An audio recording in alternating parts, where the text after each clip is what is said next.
I see you here alone, busy playing on your phone. See, math was never hard for me. Subtract the thugs. What is up, everybody? Welcome back to the channel. I'm Chris, aka That Cadillac Guy, coming to you as always from the Ratty Garage with another crazy story.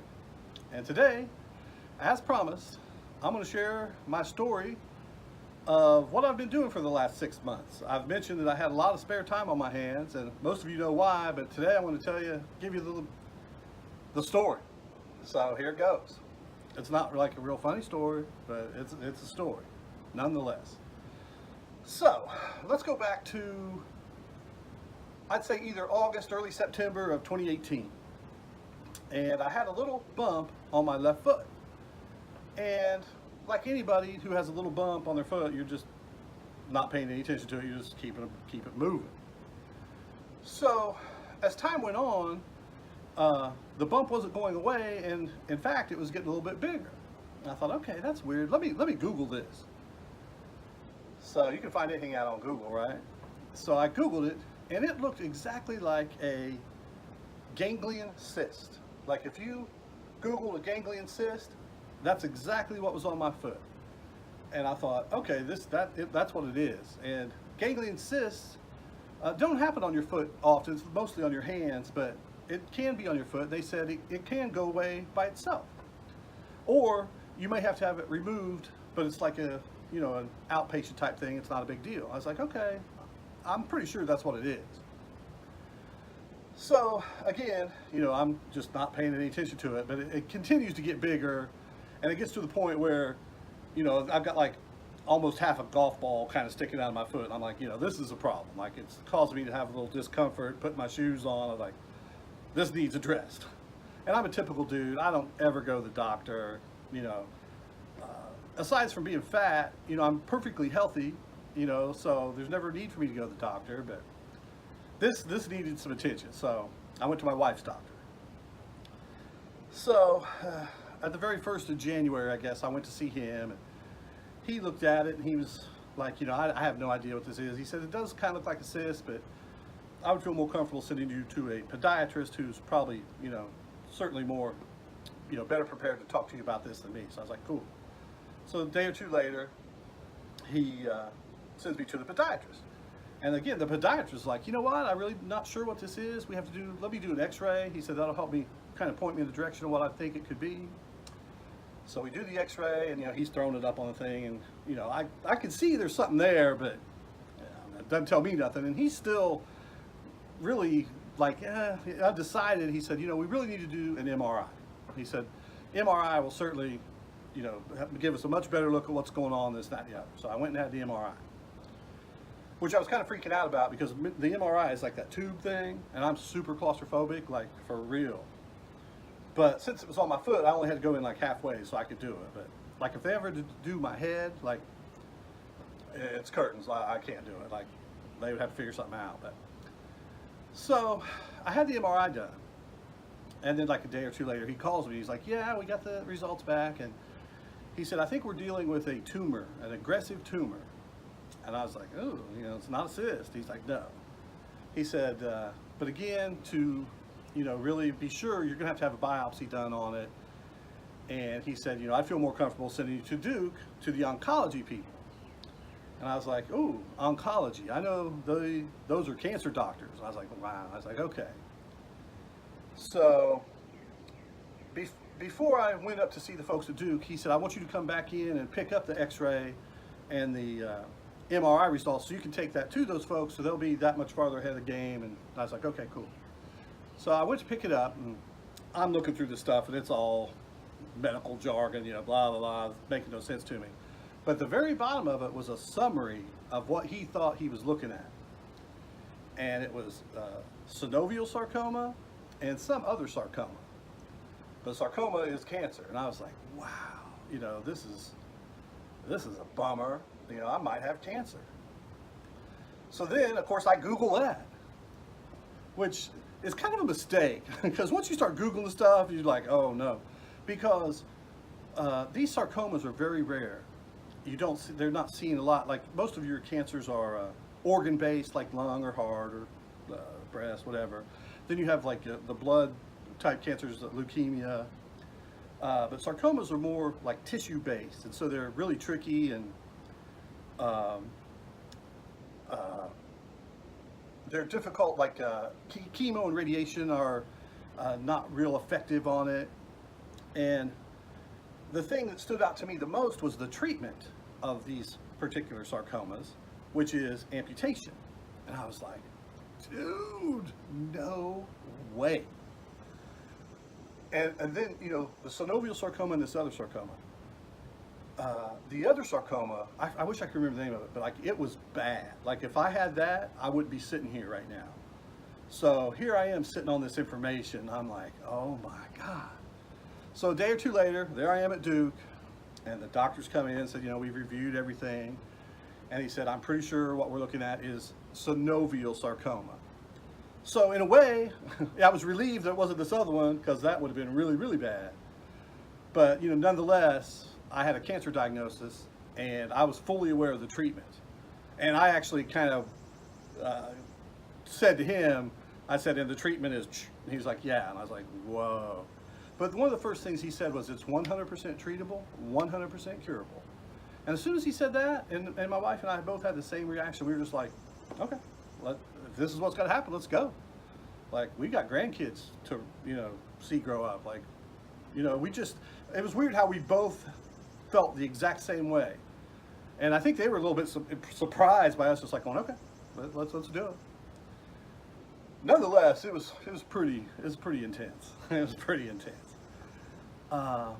So this was like on maybe, I don't know, July or January 8th or something. So he said, well, we need to schedule this right away, and you know, we're going to schedule this for the 23rd of this month. So I was like, wow. So in a way, initially I thought, okay, I've got a couple weeks to just kind of wrap my head around this and, you know, chill out. And by this time I'd already taken off work and, you know, got that, all the red tape and mess that goes along with that. I had gotten that going. So initially I was like, okay, cool. I'll have a couple weeks to get right.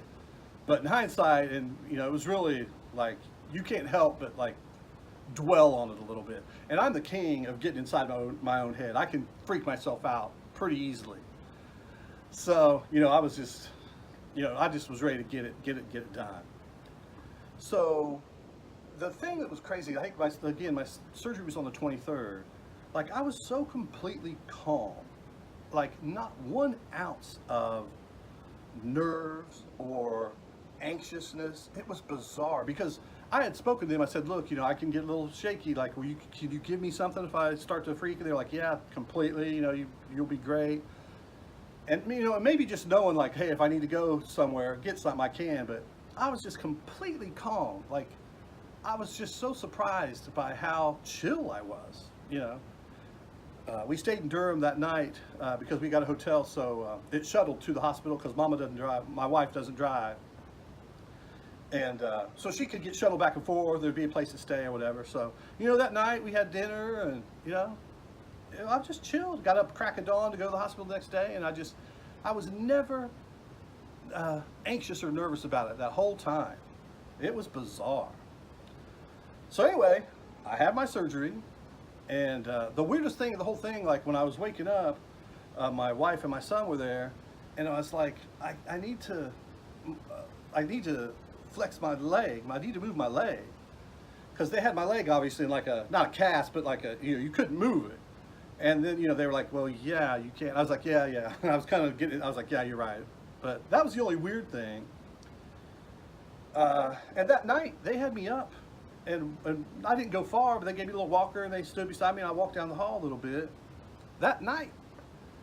And that was the only time, you know, they told me during this process, you know, they always like, you know, we have people you can talk to and this, that, and the other. I'm like, nah, I'm good. And they're like, you know, you're going to have some moments. And I was like, you know, well, I kind of did have a moment like that first night when they got me going. Like, I didn't really anticipate how I would feel about people seeing me without a leg. And it affected me. You know, I was like, oh, I felt, you couldn't help but feel a little less than.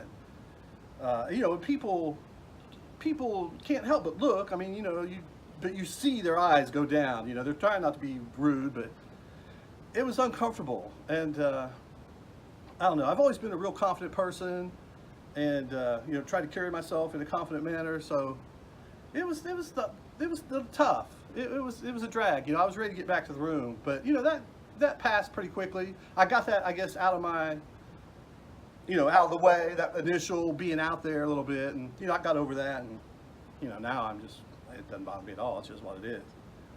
Matter of fact, you know, I've seen a couple of people with prosthetics, you know, and you're just like, you like make eye contact, eye contact, you're like, you know, what's up, you know, you kind of bond through your prosthetic limb or whatever. But another crazy thing was this surgery was on a Wednesday, and I had and have not had any pain as a result of this amputation. None.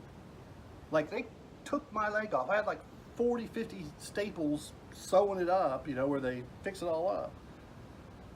No pain. You know, in the hospital, they're like, you know, do you need some Oxycontin? There's some Plastidils, all this heavy stuff. Like, catch my earlier videos back in the day, I would be like, yeah, I probably need a few of those.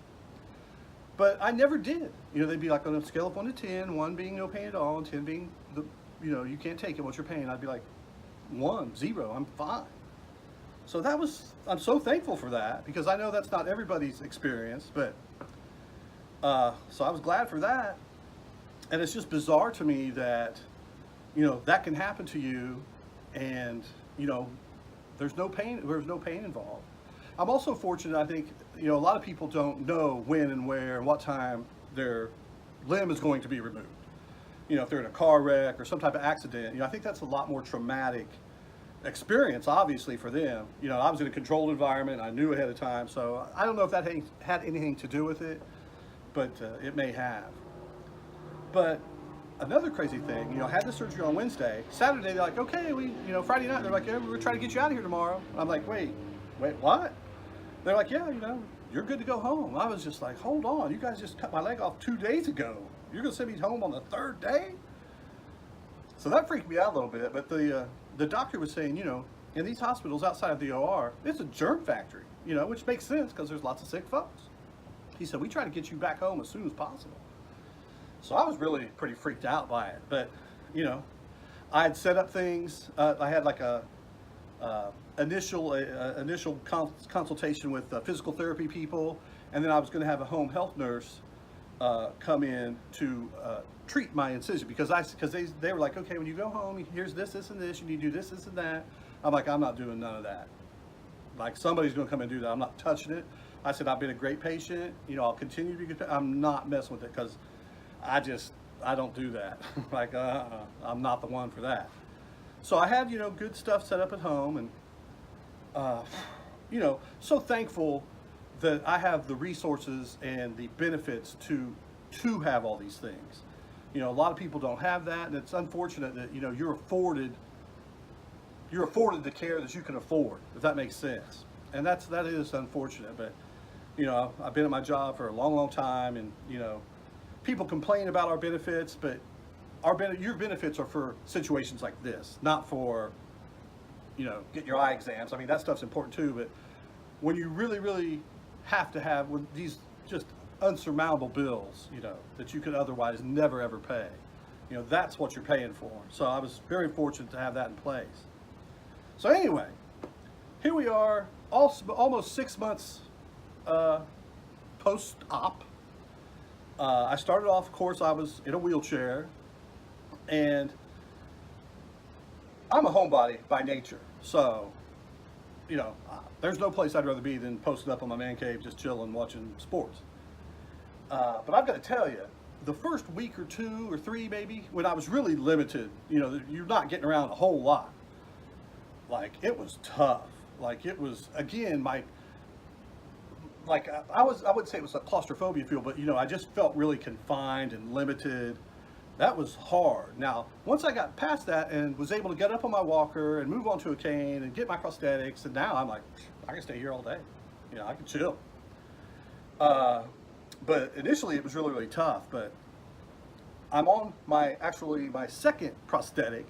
My first prosthetic, and that was weird too, because they got me in my first prosthetic so quick after I got out of the hospital. Like, my leg wasn't it was still swollen, I thought.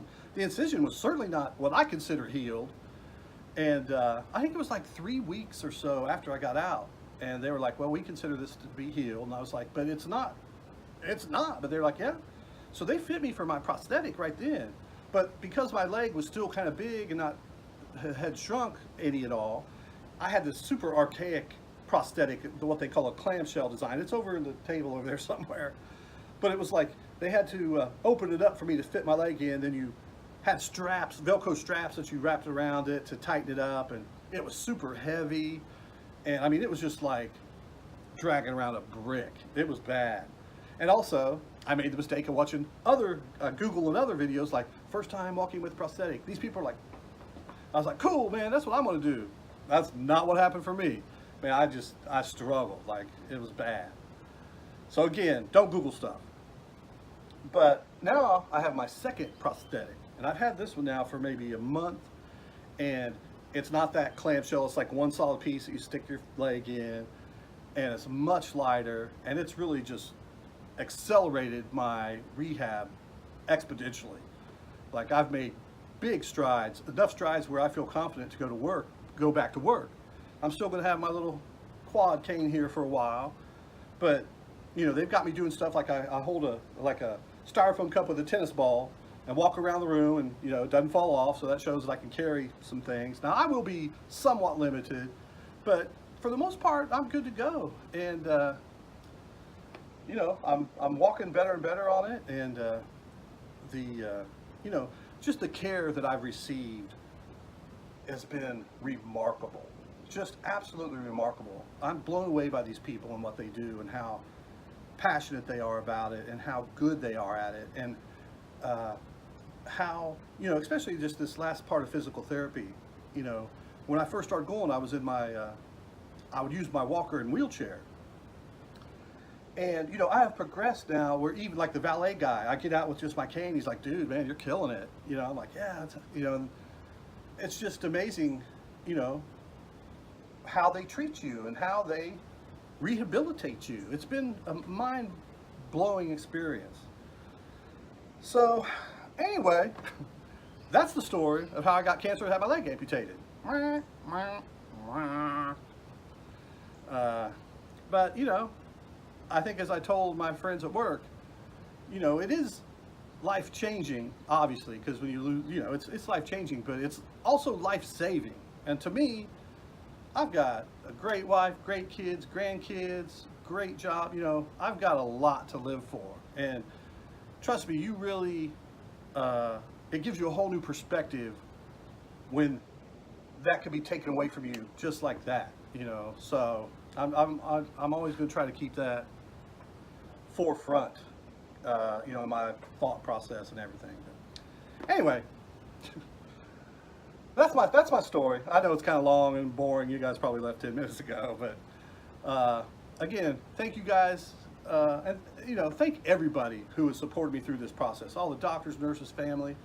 You know, it's been truly a humbling experience to go through this, to know so many people care about you and are rooting for you. It makes a big difference.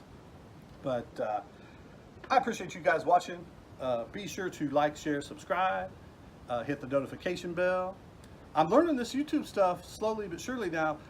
Now I might make a fool out of myself because I don't know how to do edits and all that stuff yet, but I think I figured out, like, maybe it might be over here somewhere. There's a little thing, a little icon there that if you're watching the video, you could just touch and you'll subscribe. Now, if it's not there, I look stupid, but that's cool. And one of my very first videos I did was just a walk around of this car.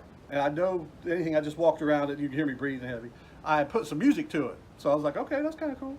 So I'm getting better at it. But if you guys continue to support me, we'll make more videos and keep this channel going. But in the meantime, I'm not sure, I don't even know. Actually, I think my next story, I might do another walk around on one of my other cars. You know, some people are into that. I am that Cadillac guy, by the way. So, but as always, never drive faster than your angels can fly. I'm out.